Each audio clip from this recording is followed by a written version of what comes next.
Nama ada selebritis yang nama anaknya itu dipakai sama fansnya terus ngamuk-ngamuk sama fansnya tersebut, ada. Sebut saja artis cewek. Kalau ditanya ada yang DM pernah minta izin, ada. Karena kayak Kak, nanti kalau saya punya anak saya mau pakai nama kalian, itu ada gitu Kak. Karena biar gimana pun ya nggak tahu ya, mungkin karena mereka mengidolakan kita, ketika melihat anak kita yang sangat begitu mengemaskan kan menjadi idola juga. Jadi buat gua nggak masalah sih selama itu cuma nama dipergunakan untuk hal-hal yang positif. Tapi kalau digunakan untuk hal-hal yang negatif, itu baru gua nggak suka sama sekali.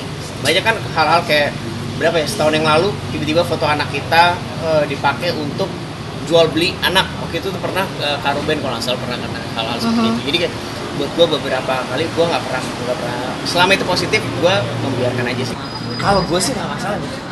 Sekarang gue tanya, not banyak. Nada aja do re mi fa sol la si do. Jadi kalau lo mau pakai kayak gimana pun ya terserah ya, namanya nama kan ketika dia mengidolakan lo. Kalau emang lo mau ngasih silakan, kalau nggak mau ngasih ya ngomong baik-baik aja. Ini kadang-kadang hal-hal yang membuat saya saya bingung sama sosial media. Memang sosial media itu tempat kita untuk mencurahkan isi hati segala macam. Cuman gunakan sosial media dengan baik. Maupun itu selebriti, bukan selebriti, teman-teman mungkin teman-teman pengguna fans gitu, kalau menggunakan sosial media harus baik-baik lah. Alhamdulillah sekarang Kalea tuh udah masuk ke 8 bulan, hampir mau 2 minggu. Sekarang dia udah bisa bilang ayah, baru bilang ayah. Jadi kalau bilang ibunya suka bete gitu, nggak bisa bilang ayah sih. Itu pun juga ya terus sudah bisa ngerangkak, tapi dia lebih prefer manjat. Jadi dia sepertinya lebih suka, dia lebih pengen berdiri daripada merangkak. Jadi ya hari saya dilalui sangat indah dengan perkembangan anak saya Kalea gitu. Gue baru menyadari kalau ternyata tuh memang benar orang bilang kenapa pas punya anak tuh pengennya cepet-cepet pulang. Karena tuh setiap detiknya lo kan pasti pengen tahu nih dia bisa apa lagi. Kehilangan momen sih pernah, ada beberapa gue kehilangan momen kayak pertama kali dia bilang ayah tuh nggak di depan gue, depan ibunya. Terus untungnya sekarang tuh teknologi udah canggih, jadi apapun itu masih bisa direkam sama ibunya, terus dikirim ke gue, di share, atau enggak ketika lagi di lokasi berjauhan antar pulau lu bisa video call. Sekarang setiap jam 8 kalau gue nggak ada di sampingnya Kalea, pasti kita akan video call sebelum Kalea tidur gitu, cuman say good night.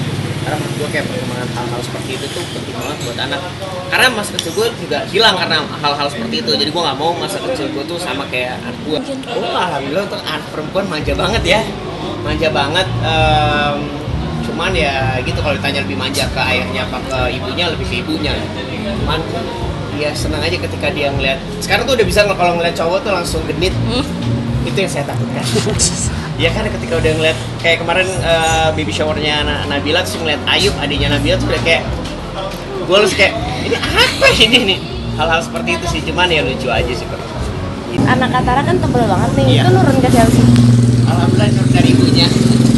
Rambutnya jadi keluarga istri saya tuh semuanya rambutnya tebel karena memang ada Pakistani. Sama seperti makanya Sadika semuanya rambutnya tebel-tebel. Kalau gemasnya sih gemes bapaknya sih. Gitu aja. Itu nggak cuma nama sih yang nanya ke gua. Gimana Kalea udah mau makan nggak Kak? Gimana makannya, lancar nggak? Karena ada anak yang ternyata udah 8 bulan sama seperti Kalea, empasinya dia nggak begitu lancar. Sebagai ayah ASI pun saya menjelaskan. Jadi hal-hal seperti itu gue seneng. Karena gue bisa men-share nggak cuma masalah dunia acting gue, tapi dunia yang ada di sekitar gue, yaitu parenting, bisa gue share juga. Bilang pembicara belum? Karena gue ya masih belum ada, nggak sebegitu seringnya. Cuman untuk berbagi ilmu sama teman-teman di sosial media, iya. Karena selama itu ilmu-ilmu yang saya tahu aja, gitu. Yang kalau saya nggak tahu biasanya suka saya tanya atau saya lempar lagi. Kalau dibilang berapa banyak, sekarang lumayan sering ya, karena isi Instagram gue sekarang semuanya cuman kalau nggak gue, anak gue, kerjaan, istri, keluarga. Jadi semakin banyak sekarang pertanyaan-pertanyaan. Bahkan gue alhamdulillah sekarang panggil untuk kayak beberapa nemenin teman-teman untuk ngomongin masalah parenting. Karena gue tipikal ayah ASI nih. Ketika udah punya anak pertama, gue pengen banget nih terjun ngerawat anak gue juga langsung selain istri gue ya. Jadi gue juga pengen ikut hadir di dalam hidupnya dia. Jadi dari situ belajar mulai dari empati seperti apa yang tadi gue nggak tahu sama sekali bos. Terus akhirnya gimana caranya untuk menjaga berat badan yang baik juga, melihat berat badan kalian. Jadi banyak hal-hal yang akhirnya ilmu-ilmu yang bisa gue share ke teman-teman yang mungkin sama seperti gue masih orang tua banget. Dari kalau nggak dari sosial media, dari teman-teman artis juga yang sudah punya anak 3, yang benar-benar yang udah lebih paham lah daripada saya. Dan yang paling banyak sih dari orang tua sih. Walaupun zaman dulu sama zaman sekarang itu kan beda. Banyak yang bilang kayak, zaman dulu sama zaman sekarang iya beda, cuman ada benang merahnya yang sama. Itu aja sih yang baru. Ada beberapa kayak misalnya zaman-zaman masalah bedong segala macam itu kan sebenarnya perbedaan banget. Kalau zaman dulu ya mungkin ada, kenapa nggak diperbolehkan? Ada beberapa hal-hal yang berbeda yang akhirnya gue tahu, oh zaman dulu tuh seperti ini, misalnya ini nih salah, zaman sekarang ternyata nggak apa-apa. Jadi hal-hal seperti itu akhirnya dipelajarin karena ilmu medis kan selalu belajar dari dulu. Jadi gue banyak gak cuma lihat masukan dari orang tua aja tapi dari dokter. Ada beberapa teman-teman saya yang ngalamin masalah gara-gara fansnya tuh neror. Buat saya nggak apa-apa gitu, cuman jangan sampai dibelak-belakin, ini segala macam, nggak usah.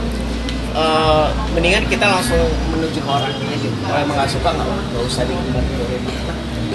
Toh kan kita juga menjadi menjadi cerminan buat mereka juga. Pernah Mbak, saya zaman-zaman masih boyband Mbak, masih joget suka diteror. Jadi kalau buat saya hal-hal seperti itu biasa aja sih, selama tidak terlalu mengganggu. Kecuali kalau sudah mengganggu saya sama keluarga, baru saya akan ngomong, baru saya akan tindak lanjut. Ini nggak lucu nih, kalau sampai mengancam, nah, kalau udah mengancam itu tuh udah lucu sekali.